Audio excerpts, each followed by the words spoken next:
Hello, this is the Youth for Europe. You're watching. Sorry, wait, let me begin again. um, Hello, you are watching the Youth for Europe Georgia channel, and today our guest is the chairman of the Austrian Committee for NATO Enlargement, a non governmental organization, if I'm correct. Uh, Gunther Feilinger. How are you doing, Mr. Gunther? I'm so happy to be on your channel. Thanks a lot. I'm doing fine, but unfortunately Georgia is not doing fine, and I'm very happy that we can discuss about the crisis in Georgia today with you. Yes. So, generally starting off, can you, to say for the Georgian viewer, I don't know how well they know you, could you introduce your views and especially on NATO enlargement since you are the chairman of the organization? Thanks a lot. I'm Günther Fehlinger Jan. I'm an economist and activist for NATO enlargement and also for Euro enlargement and also for the EU enlargement. And I really want Georgia to join the European Union, to join NATO, and to adopt the euro as currency. I gave several interviews in Georgia already, most important in Georgia today. During my last visit, after the war has started in June 2022, I was in Georgia to campaign for Georgia to join the West and the free world to help Ukraine and to defeat Russia. And I'm very happy to be on this channel. But the situation in Georgia is really very serious, and I'm very concerned. And I hope that we can discuss all these issues together and the situation will improve in the future. Yes. Uh, you, what's your position in terms of the current events? How do you view the current Georgian government when it comes to NATO and EU enlargement, especially their recent actions? Yeah, the current government is a pro-Russian government, and I'm very, very negative to them. And I'm really very upset about the ever constant deterioration of the situation in Georgia. Because Georgian people are pro-European and a pro-Western freedom country. There is a lot of, I think, since centuries, but you know that you had a very important role to take down the Soviet Union and you built really a wonderful country together in the last 35 years. But the situation is dramatic and they are basically stealing the future of Georgia and they are blocking all the further integration. And you will see if it deteriorates even further, there will be no visa free travel anymore. The candidate status will be frozen and you will be on the receiving end of sanctions. And that's a very unfortunate turn of events. And it's fully to blame Russia and the pro-Russian parties and the pro-Russian government. And of course, the person who is behind it, everything is your infamous oligarch, Mr. Ivanishvili. He is really to blame for all of it. And really, you must change and you must de-oligarchize your economy and you must turn into a pro-Western market democracy. And there's a lot of things to do. So, what do you say to the people that suggest, and a lot of people here actually believe this, that Georgia is positioning itself in a non-aligned fashion, that it's trying to not be conquered by Russia while doing the best it can to move towards Europe. What do you think? Do you think the government is correct in this, or are they even non-aligned in your view? Look, there's nothing like non-aligned in a world where we are basically in a complete confrontation between Russia and the Russian proxies and the West and the free world. And you can either choose that way or the other side, the bright or the dark side. This is the choice. And non-aligned, okay, you can align with Azerbaijan, a non-aligned movement, if you like that future. But even Azerbaijan is breaking with Russia and has recently shifted very much towards the free world. And it's very sad to see that Georgia is basically backsliding while Armenia and Azerbaijan achieve peace. They make an agreement and both of them, and in Armenian case very obviously, they are moving towards the European Union and overtaking Georgia. Who would have ever believed that? That's completely you cannot believe it. Yeah? It's out of perspective. And so Armenia is now the front runner on the Southern Caucasus towards the EU. And also, I hope they will join NATO. And you are like a complete crisis country. And even Azerbaijan is more welcome in the West, even when they are an obvious dictatorship. And Georgia, unfortunately, is sliding into that direction. And the more violence and forbidding of parties and all these kind of measures are taken by the Georgian government, and the less friends you will have in Europe. Speaking of Europe, there is a very large movement inside of Europe that demands change. From the inside, we have a lot. There are a lot of populist movements nowadays. Well, people call them populist. Such as the AFD. You have the National Rally. You have Reform UK, but that's European only. Generally speaking, those parties, Fidesz, the Orban government, is very closely aligned with the current Georgian government.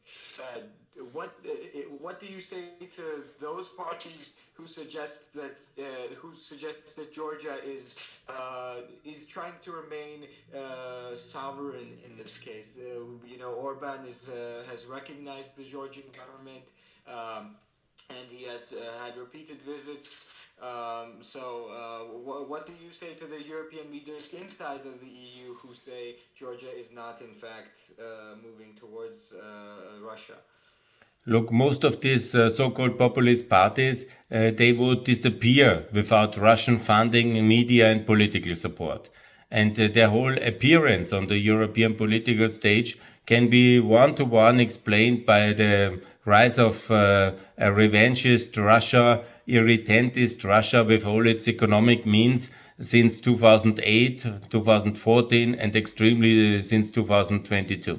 So these are the three stages of escalation. And Russia takes it as one of its military, the war is a military war, obviously, first of all in Ukraine, but also a political, economic, fiscal war in the whole of the European continent and actually worldwide.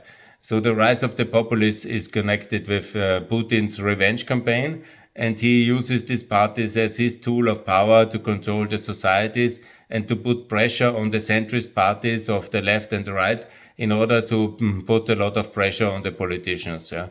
And this is how it is, and that's why these parties exist. Yeah?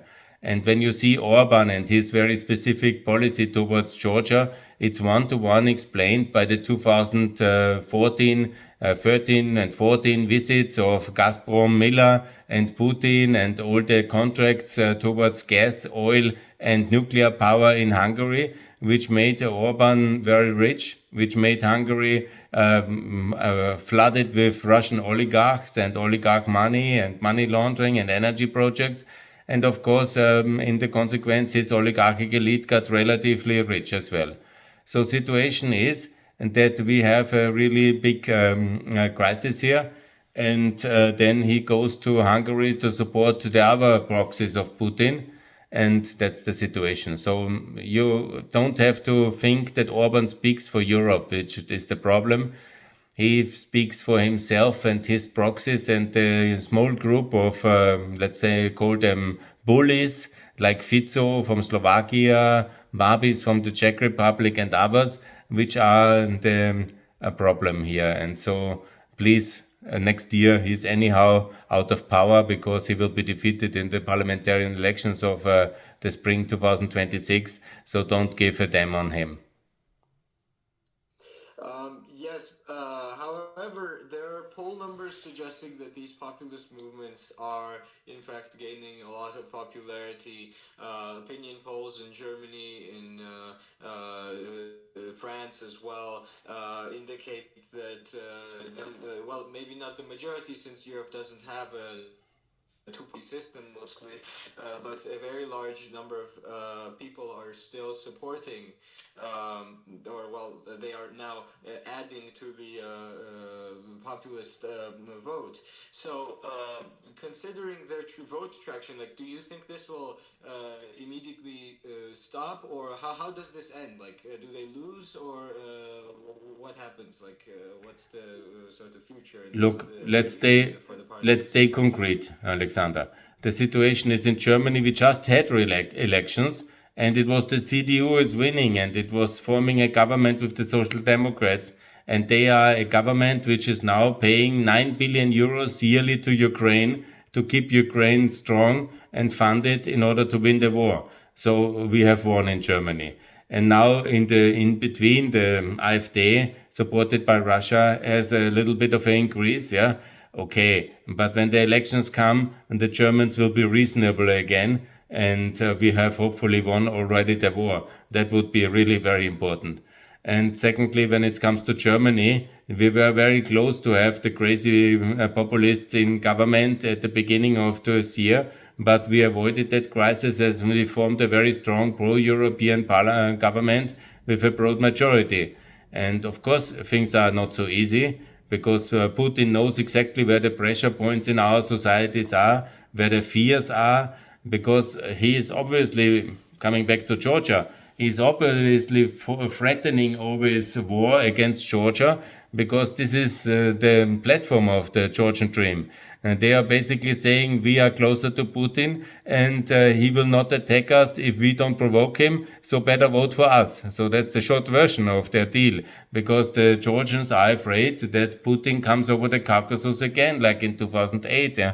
And he has his military installations in South Ossetia and he can reach Tbilisi relatively easily, easier than Kiev, definitely, as we have seen the last 3.5 years.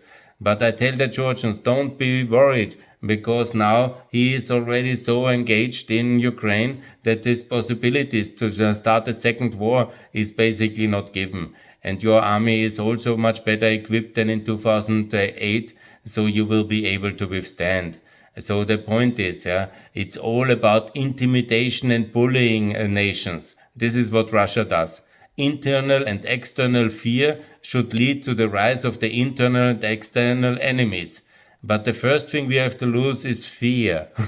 We are too afraid. We are too afraid of our own fragilities and of our enemies. But Putin, 3.5 years in the war, where is his big achievements? He has achieved basically only destruction, and that relatively little land which he gained, from which he has already lost a lot of it. And now we are destroying his energy system. We are driving him out of the European economy, which are unbelievable achievements given how the dependencies of Europe on Russian energy. We have now cut off German and Austrian energy systems from the Russian energy. We are in the moment of cutting even them out of the Balkans, from Bulgaria, Romania, Serbia. So we are basically winning and Putin will be defeated. And this utterly important convictions everybody has to have, because we have to decrease the fear level, because fear is the driver of the populists and it's the food of which Putin feeds himself and his power. So stop fear. Putin is weak. The emperor has no gloves. We will win. So, considering you touched on Putin just a second ago, and especially Ukraine, uh, what do you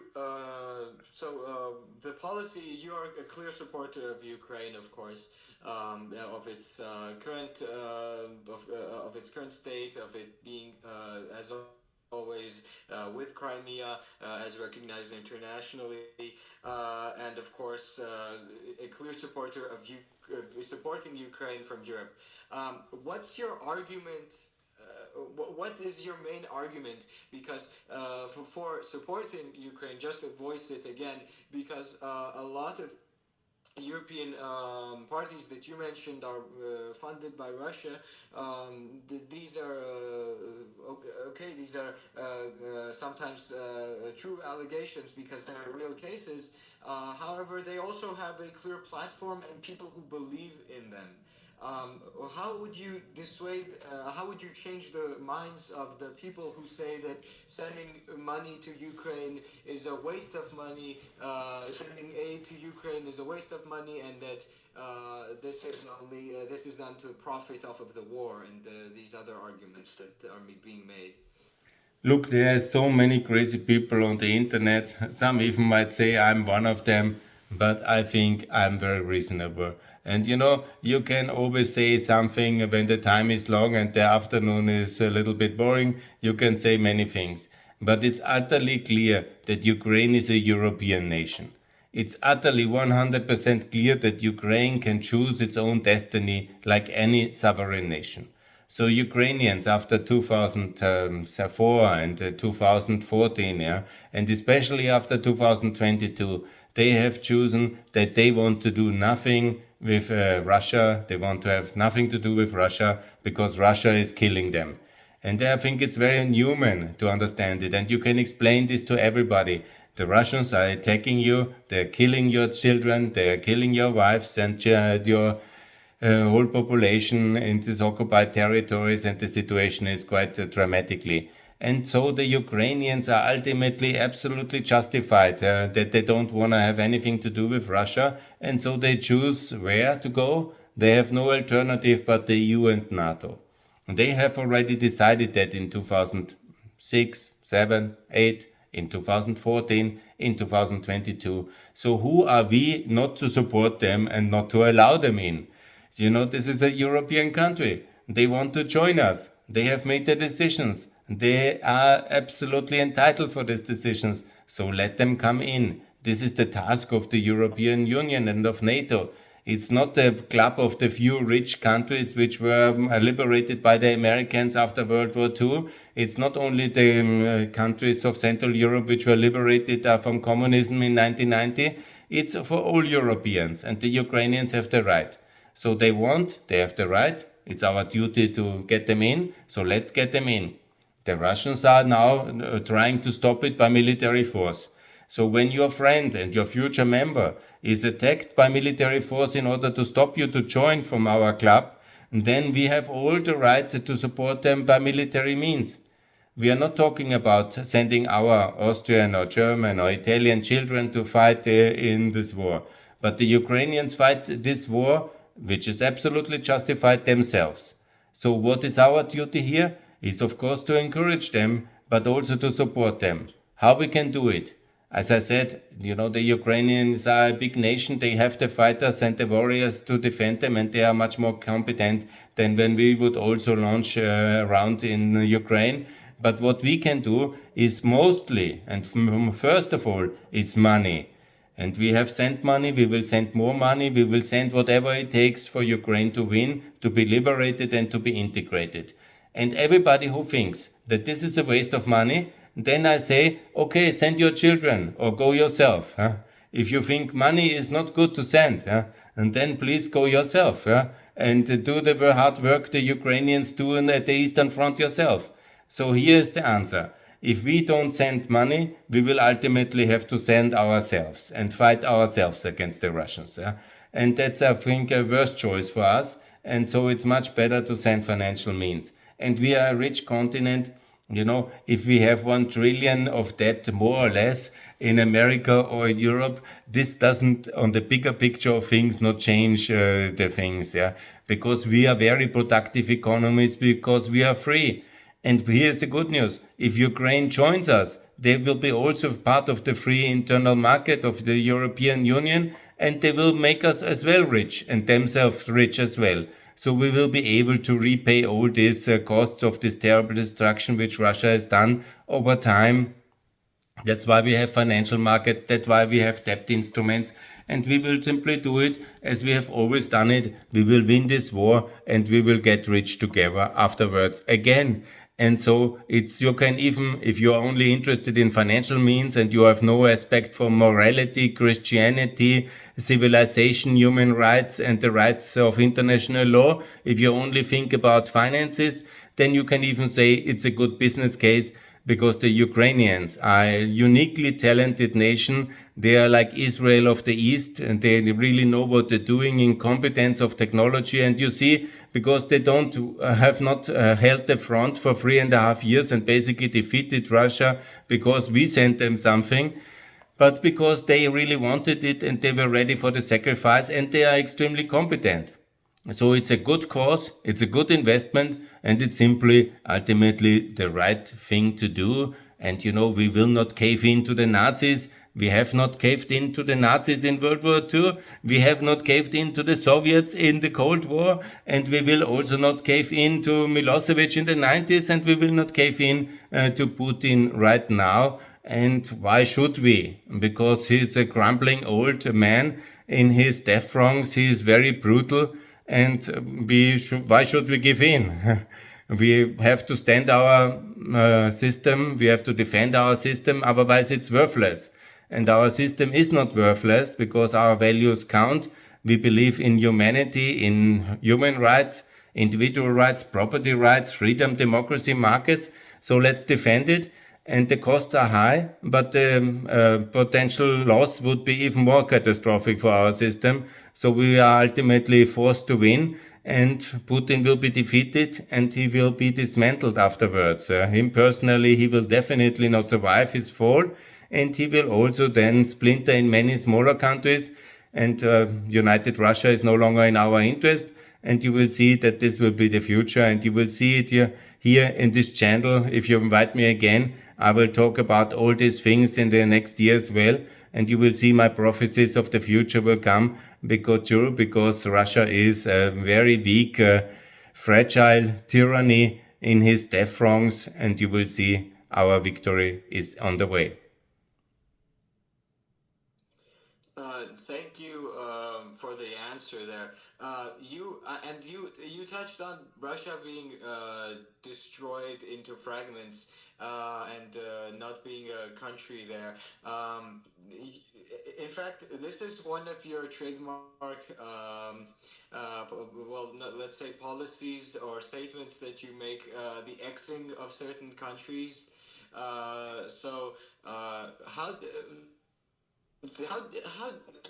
do you perceive Russia as being put into these different fragmented into different states when they seem to have a cultural identity, they seem to have the same language, they seem to have the same source of history that they themselves are proud of.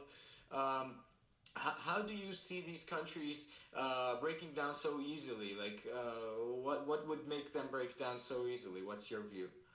First of all, I'm absolutely in favor of ex-Russia, and because I'm here on a Georgian channel, you remember very well, you were part of the Soviet Union. I never liked the Soviet Union. I called for ex-Soviet Union, and Georgia is free today. And many people didn't believe it, but it happened. And the same happened in the case of ex-Yugoslavia. We have now 7 successor states. We have 15 in the case of the Soviet Union. And I actually would say it was the biggest mistakes in the 1990s that we did not further dismantle the Russian Federation. Because of appeasement of Yeltsin, we, for example, sacrificed the people of Chechnya to the butcher Putin. And this was an absolute disaster. So we live to regret it now, because we should have already at that time supported independence of several of the new nations which are inside Russia, which have declared independence. I remember Tatarstan, but others have also always wanted. Dagestan, Ingushetia, there are many, and you from the region, you know very well. Russia is a very diverse imperial colonial possession, because most of them are Russians, and because of the centralist structures of Petersburg and Moscow, they were able to win the civil war and all these power struggles inside, and they have always suppressed their minorities. And they treat them very badly and very brutally, and because they have enough resources in the center, they were always able to crack down very hard on all the minorities, religious and ethnic, which are so many in Russia. And I want to make the case of justice, human rights and freedom. I would not be in favor of dismantlement of Russia if it would be a wonderful kind of United States of Russia or European Union of Russia. You know, this is, and I have not ever called for the independence openly and publicly until the war in 2022. But now you have seen that Russia is even fully ready to export in the brutalest way its imperial regime. And then I'm totally justified to call for the dismantlement of Russia. And together with the Forum of the Free Nations of Post Russia, which is the forum I'm also involved and then speaking at conferences, there's this map of 41 new states, and we think this is the way for freedom. This ex-Russia means that there will be 41 new states, as we have seen it in 1991 in the case of Soviet Union and Yugoslavia. And today we are much more advanced because at that time there were no mechanisms to help nations to develop and to foster their economic independence, their infrastructure interconnectivity, their state building mechanisms. But now, since the end of the communism in 1990, we have had 26 new countries already in Eastern Europe. That's my count. And we know very well what to do, how to rebuild Kosovo, Croatia, Macedonia, Estonia, Moldova, and all these countries. Some of them work extremely good, like Estonia, like Croatia, Slovenia. Some of them are still under construction, like Kosovo, like, of course, Moldova and others, and Georgia, for example. But we know how to do it, and when now the moment comes where Putin breaks, ex-Putin, and then ex-Russia is coming, don't be afraid. It will not be the complete chaos because we in the international community, we know exactly how to treat new countries. There's a lot of people like me who have experience of working in such countries in transition, transformation, and it will be just a much better world where the potential of these people, if, let's say from Chechnya to Karelia to Komi to Altai to the east to the west, will be much more liberated, much more able to develop, and nobody has to fear to live in fear of the Tsar Putin anymore, which unfortunately they do. And the KGB is stealing assets from them. Their property rights are very low. There's a lot of rule of brutality in Russia today. And that's, of course, not to develop an open, free economy. This is just where some few people get very rich, like Ivanishvili got rich, because in the chaos you get rich when you are powerful and brutal. And this he has been, and this is the system of oligarch autocracy. But we believe in free market democracies in Europe, and it will be much better for the people there. And you will see it will happen. And please share the map of the new countries, because even for me it's often not so easy to find the new states on the map. And especially in Georgia, all the people who view your channel, they should prepare and tell their friends again that Chechnya should be free and that Ingushetia will be free, and you will have a lot of new neighbors. You will have a lot of new neighbors, and it will be much better neighbors than a gigantic, brutal, genocidal maniac Putin, who is always ready to crush you in Georgia. But these new countries will need your help. They will be trading partners, they will be political partners, and it will be a new level of prosperity reached on the Caucasus as well, once there will be this whole new countries available and for trade and for business. And I hope for that, and I think it will be rather coming very soon, so it's better to be prepared.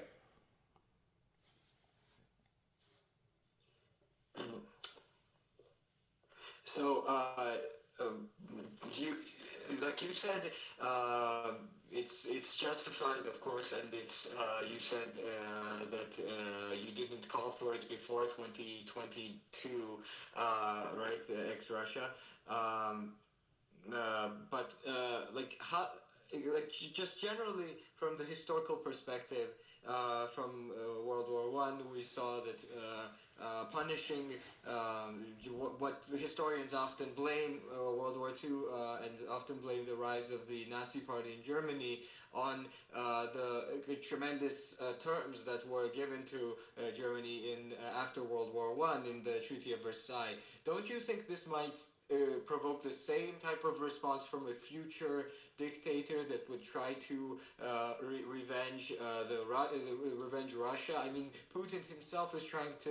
It can be said in some perspective that he is trying to revenge the Soviet Union, but destroying Russia so blatantly with 41 different states completely eradicating it, wouldn't this provoke a much harsher response than what we've seen so far? When it comes to the historic example of World War One and the post-World War One treaties of Versailles, which you refer to, never forget, yeah, the Western powers made an armistice and didn't have a complete victory. Nobody went to Berlin to occupy Germany after World War One, but it was an armistice, and then there were terms found for financial compensation, which in fact, in reality, were not so harsh, and most of the money was ultimately not paid. Yeah, and it was actually a problem because when you go, and I'm very much of the opinion we would have avoided World War II if the Western Allies would have gone to Berlin and occupied it rightly, which was their right after they have won the war. But this kind of victory was only possible with American help. And President Wilson didn't want to go to Berlin because he wanted to keep an equilibrium and he didn't want to humiliate the Germans and so on and so on. And this has created the toxic mix together with the financial crisis of 29, which led to the rise of Hitler and the disaster of the Second World War. So in order not to repeat that, yeah, when you want to make the example, because Mr. Putin very clearly is a fascist man now, and he is really working with the same ideological mix of Mr. Hitler, and he is repeating this revanchist kind of rhetoric, where there everywhere where Russians live will be Russia. This is one-to-one Adolf Hitler. So we have already the problem today. In order to avoid it in the future, that there will be a revanchist Russia, it's necessary not just to recognize the small countries like Chechnya, Altai, Ingushetia, which are already very distinguished and distinct from Russia in many ways, but also there should be several countries emerging out of Russia properly. And there will be several countries, and some of them will be very pro-European, and they will also join the West and the free world. Some of them might be revanchist, yeah, it's possible, but they will have much less resources available for global dominance and for threat of the neighbors, because when there will be maybe some, let's say, Russia run somehow run by Moscow with 60 million people, it will be just, let's say, 2.5 times less than 140, which they have now. And they will have much less resources to be a threat to the world. And the smaller Russia is, the better it is for me. Because when you look back in the history, you have always seen just very terrible export of violence coming out of Russia. I can see no period or achievement of significance coming out of Russia, which has really contributed to world technology, innovation, or other progress in humanity. But it's a real kind of jungle of survival of the most brutal. And that's what they have achieved in the last 200 years or 300 years. And so please, yeah, the less big Russia is, the better it is for the world. And Russian dissolution is for me the only solution for a peaceful world and for the next 30 years of globalization, and also for the people who are then living in new states, and they can prosper much better. And the proof for me is the dissolution of Yugoslavia and of the Soviet Union, and exactly that role model I want to repeat when it comes to the Russian Federation of 2026.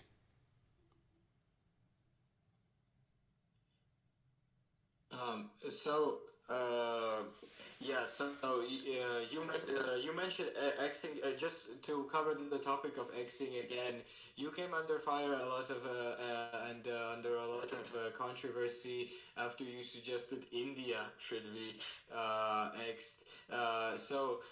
What was your position on the matter, and what do you consider? How do you consider, like, what's the reality of it, or in reality, how can India even be X? Like, that's another question coming off from the previous one. Yeah, they really hate me in India now, and they have blocked me at the X account. The Indian people cannot see my X account because the government closed it. And that shows already how tense and itchy they are because they have blocked me and treated me like this.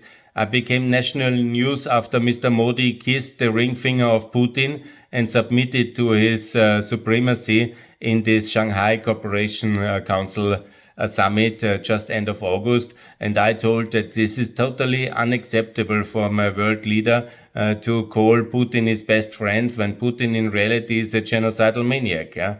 So if you do that, you have to face consequences. And then we found out that India is not the world's largest democracy and a wonderful place for everybody and a super new world power of peace. But it's exactly the contrary. It's a typical Asian tyranny. It suppresses all its religious and ethnic minorities, of which they have many. And they are really quite bad country. And so I feel very justified for all these countries who are aligning with Russia. They are in the axis of evil. You can say axis of authoritarian states, but let's call it in the good Ronald Reagan term, the axis of evil. And that's what they are. And the evil empire. And it's China, it's Iran, it's Syria, it's India. And of course, they will fall, all of them. Once Russia is axed, also India will be axed, also China, also Iran, and also Syria. And it will be a much better world, and it will be much better, obviously, for the people in India, because still a lot of people live in poverty there. And why not have 20 states instead of India? And we will also develop them and support, work them, trade with them. And the Indian people living in these new states will be much more happy. And there's also especially Khalistan, the movement of the Sikhs in Punjab, and they were never wanted to be in India. India was from day one, from 49, when it split with Pakistan and left the British Empire. It was basically a legacy of the British Empire, and they have suppressed everybody else. And so it's time for ex-India. And don't worry, you will be learning a lot of new countries soon. And the EU, by the way, the UN, by the way, I want to remind everybody because not everybody believes me. But when the UN was founded in 45 in San Francisco, it was exactly 50 states. 50. Now we are 200. And I, in my doctrine, say we will be about 350 countries quite soon. And why not? We are now 200 and the world continues. If we are 350 independent states because of ex-India, ex-Russia, ex-China, ex-Iran, ex-Syria, the world will continue and it will be actually a much richer, much freer place, because who says that one big country like India with 1.4 billion must be run by one person who thinks that he is the king or the emperor? No, let's have 20 countries, there will be competition, there will be improvements for the people, and this is the much better scenario for the world than having these empires and these tyrannies continued.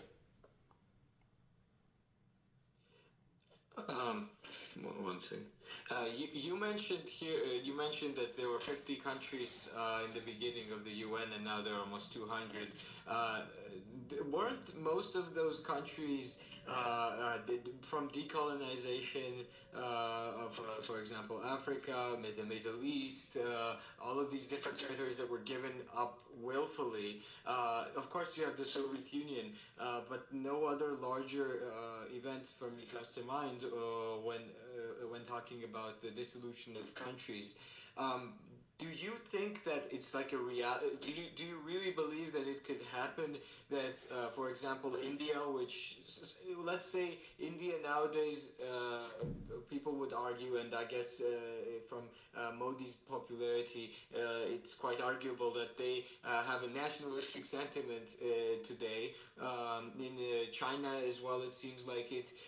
How realistic do you think it is for a country that sort of seems to have it all together to be broken up this easily? Don't you think that will cause more problems, or what's the how do you practically go about doing this? Look, it's not us breaking us, our countries. It's not me, Günther Fehlinger, making a little bit of breakup.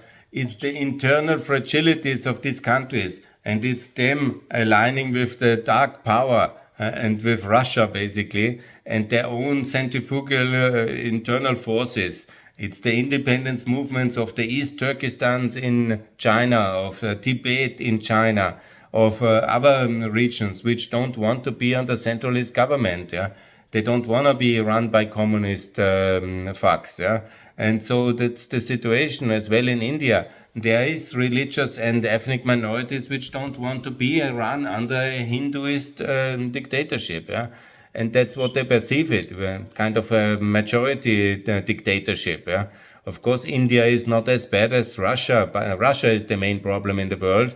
But of course, Iran is also very bad. These are the most bad countries.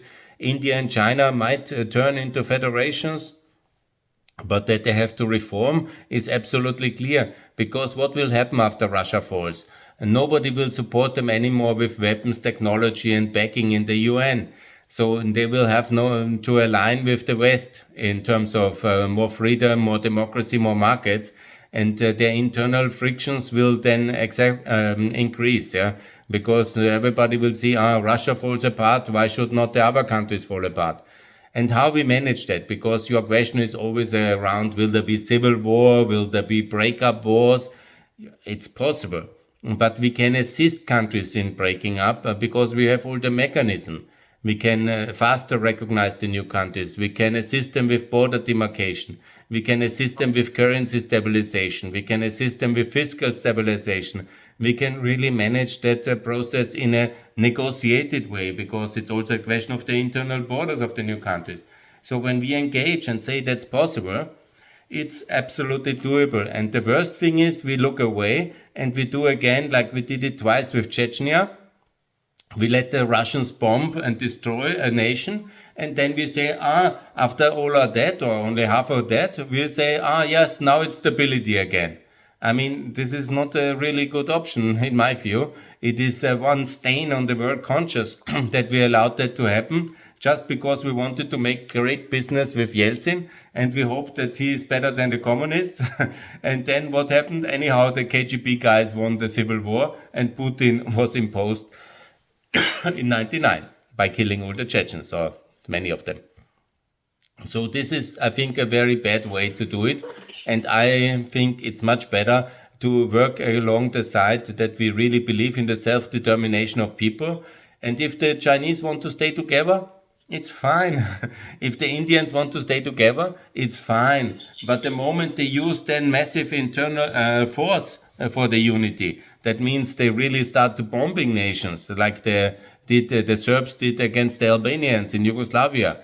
And then I hope the West will be ready to intervene and to help the people to break away, because we want no genocides and no disasters. We want peace and we want freedom, and then we have to fight for that as well.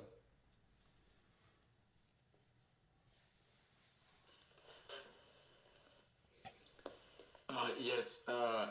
So, just so we can move, I want to ask a different question now. So, you talked a lot about when you mentioned as well Reagan, the Cold War, the American political thinking back then, and you seem to, if I'm not putting words in your mouth, you seem to be support the general Reaganist doctrine, which was very heavily against the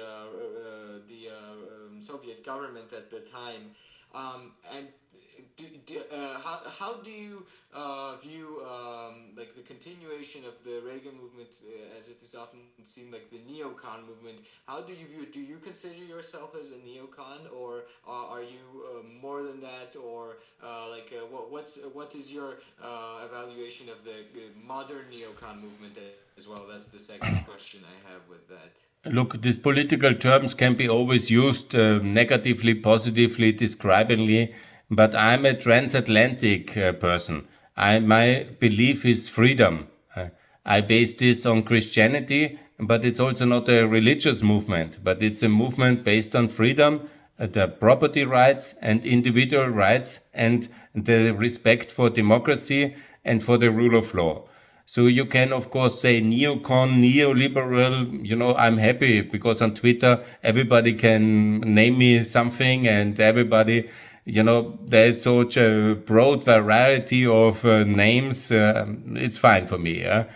People call me Nazi. I'm definitely not a Nazi. I'm not a white supremacist. I'm just, for respect of anybody. Yeah. And just I say, if you are enemy of mine, I'm absolutely ready to fight and to defend my values because I believe in my values, so I defend it. Yeah. So it's not neocon to defend your values. It's just human. Yeah. And also our system is worth to be defending. So I'm very much for the military defense. I'm for deterrence. Yeah. And what Mr. Reagan did when he came to power, he was basically the answer to a complete disaster of presidents which we had before, from Nixon to Ford to Carter, and it was the weakest years because America basically lost in Vietnam and there was a big crisis internally in America and with Watergate and everything. And then there was this kind of, yes, we are all guilty, center left wing Carter. And then Reagan said, hey guys, we are right, and not politically, but we are the good system. We have done nothing wrong in the world. Yeah, we defend freedom and we defend our system and we defend the freedom of the people who live here and everywhere. And he has started to rearm America. He has started to defend the West again and to push back against the Soviet Union, which basically was running the world in the 1970s as if she would be the sole superpower. And then in the 80s, there was the confrontation, and Reagan put us back on the fighting spirit and on the winning road. And then he, together with the Saudis, he has cut the oil price, and then it was very much the bankruptcy of the Soviet Union. The same like you see now with the bankruptcy of Putin to come, because that we have understood as well, that Russia is basically an oil exporting country, energy exporting country. So Reagan put the Soviet Union into internal collapse with the energy system as a revenge for Afghanistan. That's why the Saudis have supported him, because the Soviets invaded Afghanistan and the Saudis hated it, and then they have flooded the market in 68, and that was 86. Yeah, that was the story. So when it comes neocon, you can call me neocon if it's neocon to defend people from genocide. Yeah, I supported very much the liberation of Kosovo because the Serbs have bombed them. If the Serbs would have treated the Albanians inside Yugoslavia nicely, we would have a federation of Yugoslavia, maybe. But they have decided to use it with, to do it with tanks and weapons, and so I'm against. If you call that neocon, I'm a proud neocon. If you say low taxes is neocon and free trade is neocon or neoliberal, I'm a proud neoliberal. I have no problems with terms, and I think them actually cool, yeah. If somebody wants to have high taxes and work only for others, it's fine for me, but I don't like that. If somebody wants not to defend his own country and somehow give up, it's okay for me, but I want to defend our system because I strongly believe in it. So Reagan is for me the winner of the Cold War, and he has defeated the Soviet Union. The Soviet Union was an evil empire. Nothing against individual Georgians who liked it maybe, or somebody who thought it was a wonderful thing to invade the rest of the world and dominate it.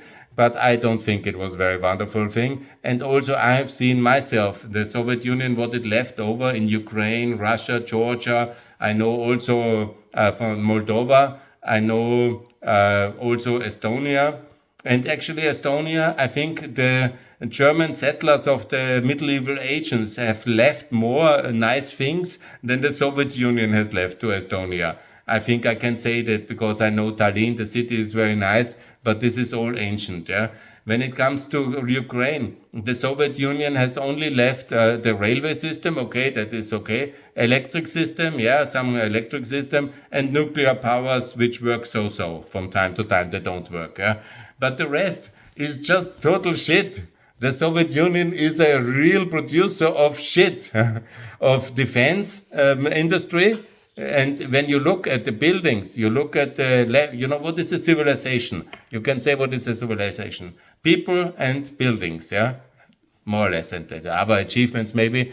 But when you look at it, what you visible see, what left the Soviet Union in 70 years of progress, so-called progress, It's nothing of a really. Go yourself in Tbilisi. So show what was done in the last 30 years in terms of buildings, and look what was left over from these 70 years you were in the Soviet Union. And if you find any nice building or infrastructure which the Soviet Union has done, a defense plant or a steel plant, and it looks good today, send it to me or post it on Twitter, because I'm sure you will not find a single one. So the Soviet Union was complete shit, yeah, and it is very happy it's gone. It was not just shit, but it was also very, very, very toxic. The industrial waste it left, the nuclear disaster it left, the whole kind of devastation in the morality it left, and also the whole international disaster of war and catastrophe it exported. It's just a whole disaster, and now we are in the death throes of the Soviet Union second time, because the Russian Empire today of Putin is basically the stepchild of the Soviet Union, as Putin is trying to resurrect it, and his war of conquest in Ukraine will completely fail. And with this failure, because he's a very stubborn guy, he will take down the whole of Russia, and it will be axed, and a much better world will develop. And you will see just 30 years of freedom has developed Georgia enormously, and you will see 30 years after the fall of Russia, even the new republics will be really very prosperous places. And now I just had a little bit sort of trivial questions, a little bit, but the first one might be a little more serious. Um, how do you perceive the history of Georgia just from an outsider's perspective, since a lot of Georgians generally want to know the outsider's point of view, especially Westerners' points of view. What do you think were its ups and downs in the 21st century, especially? And maybe if you have I'm sure you probably do a good understanding of our history, like its general, the character of Georgia as, in the history of the world. Like, what would it be No, I have a lot of if you respect want for me to? Georgia. I have a lot of respect for Georgia and Georgians. It's a unique achievement, and to keep a Christian nation alive and kicking in a very, very difficult, maybe the most complicated neighborhood, with Iran, Russia, and Turkey as neighbors and unfriendly neighbors who always wanted to own you, to occupy, to suppress you, and to destroy you. And you're somehow still there. And you're doing fine. Yeah? Actually, you're doing not very fine today with this government, but that's just a temporary fix. Yeah? You will definitely find a solution in 2026, and all these Putinistas will be sent to Russia. I'm confident. Sorry. But the history of Georgia is just fascinating, and I really love the Georgians, the culture, the food, the traditions, and sorry. And I really wish you the very best. Sorry, I talked 1 hour, so I need a little bit of drink. Yeah. No. 1 second. No, Georgia is fascinating. It's very beautiful. It's absolutely fantastic. And you have the spirit of survival, the spirit of innovation, the spirit of entrepreneurship, which you need for the 21st century. And you will be one of the really success stories of the next century. I'm confident. I've been in Georgia only twice, but I really have admired already what you have achieved in terms of human capacities, in terms of survival, and in terms of building a kind of Israel on the Caucasus, a nation of proud survivors and of very competent people, and you will be very successful. And just our final traditional question, which we have to everyone. Um, since our channel is called the Youth for Europe Georgia, what does Europe is a very abstract conception, geographical one, some would say, and a political one about different values. What is Europe to you specifically? What does it represent? What are its values? And yeah, just what does it mean for you? Europe means for me absolutely a strong belief in market democracies and individual rights and the defense of freedom and liberty. And it is for me the anti-Russia. Europe and Russia, you have to understand as the yin and yang, the good and the evil. So what Russia is making wrong, we are doing right. Yeah. And Europe is, of course, including Georgia, of course, including Armenia, and potentially one day even Turkey and Azerbaijan. And we will be a very, very successful continent where there's the rule of law, where opportunities can be really developed, where you don't have political interference in your business and in your life. And you can be basically living without harassment for your life beliefs, property, and you can prosper as we show that very well in Austria and in Germany and in Italy. And we have basically overcome all this history of war and disaster in our European Union inside. Still, we have Russia as the enemy, and we have to win this war now. This is for me very much the duty, and it can be only won by unity, because Russia is much smaller than us and much less advanced in all aspects. But of course, it's more united. Yeah. And we are simply so diverse and so complicated continent. So what means really the task is for me to have more unity, to have Georgia into the EU and NATO, into the Euro, and to have more political cohesion in Europe in order to form also the stability anchor for the whole world. Because we can really work very peacefully with all the parts of the emerging world, from Africa, Asia, and Latin America, and we will have something to offer in terms of market access, in terms of regulatory alignment, in terms of also human and property rights, and also security. And this all matters very much, and you will be very proud to be European. And I wish that the Georgians will join the European Union as soon as possible after you got rid of your Russian imposed government. And then hopefully will be part of the European Union, NATO, and the Euro. And that's my wish for Georgia.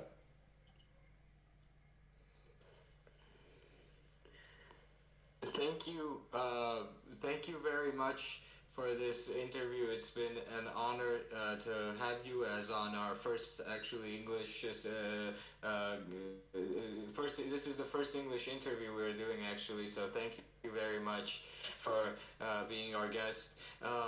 Yeah, anytime you come to Georgia, we're ready to host you. Thanks a lot Thank for you the so invitation. much I'm once again. ready to come back, and please join the European Union, and it will be wonderful unity together. Yes. Thank you very much. I will not hold you any longer. Thank you very much. Bye. All the best to Bye. Georgia. Thank you for the invitation. Thank you.